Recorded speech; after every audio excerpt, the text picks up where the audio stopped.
IndoStar Capital has been able to raise 1225 crore rupees from Brookfield Business Partners.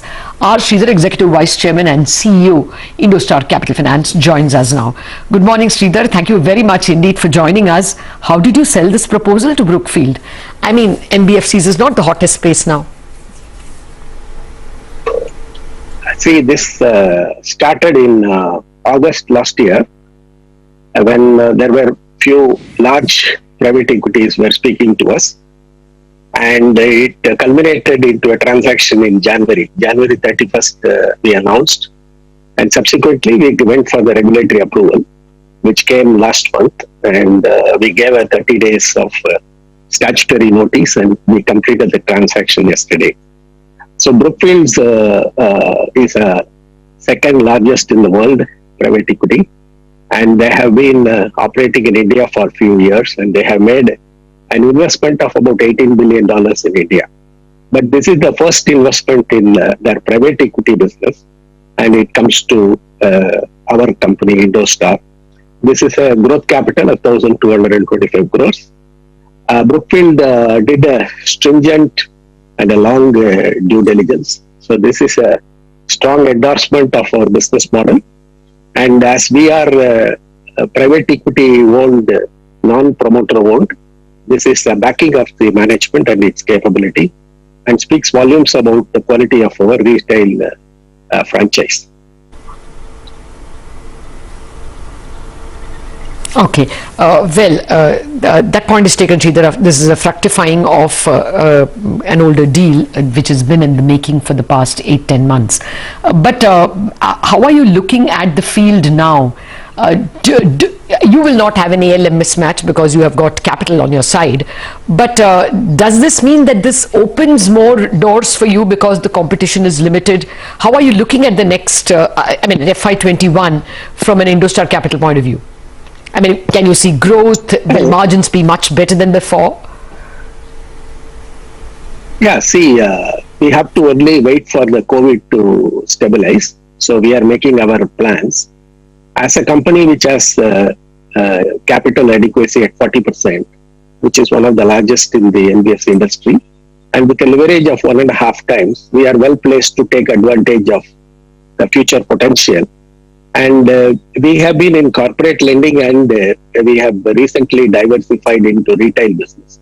So we are going to focus more on building the retail business with this capital, and we will be focusing on CV, affordable housing, and SME.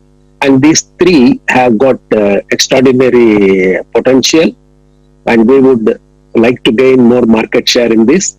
And as the NBFC industry going through this COVID crisis, there will be a lot of opportunities which will be coming in. So we, with the partnership of Brookfield and Everstone, we are well placed to take advantage. So we are focusing on three important things. One is liquidity.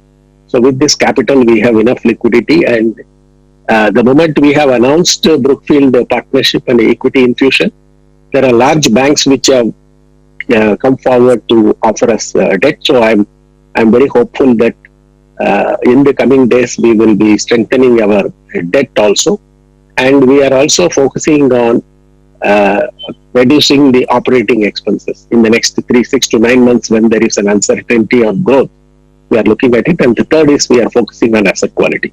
With these three things in control, we would be waiting for the COVID to stabilize, and then we will take opportunity of growth. Sure. The only problem is that being a CV, a commercial vehicle financer, you're exposed to the big slowdown that is currently underway in that sector. And the latest we hear from a lot of commercial vehicle players is there's absolutely no fresh demand in the system right now. What does this mean for asset quality for you? If you can give us exact numbers, how much of your total loan book is under moratorium right now, and what is the possibility of those moratorium loans turning into NPAs? See, the moratorium came in end of March when we were announcing lockdown by government. So we have offered moratorium to all our retail and wholesale customers. And I would say around 75% of the customers have availed moratorium.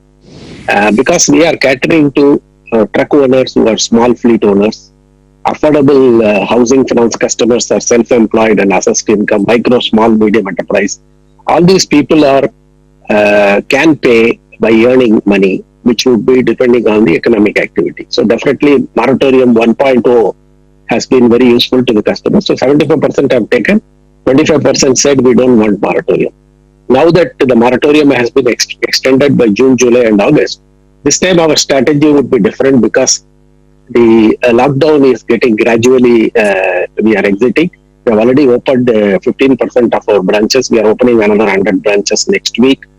So the economic activity is going to slowly start. So this time we are going to give moratorium to only people who are going to ask.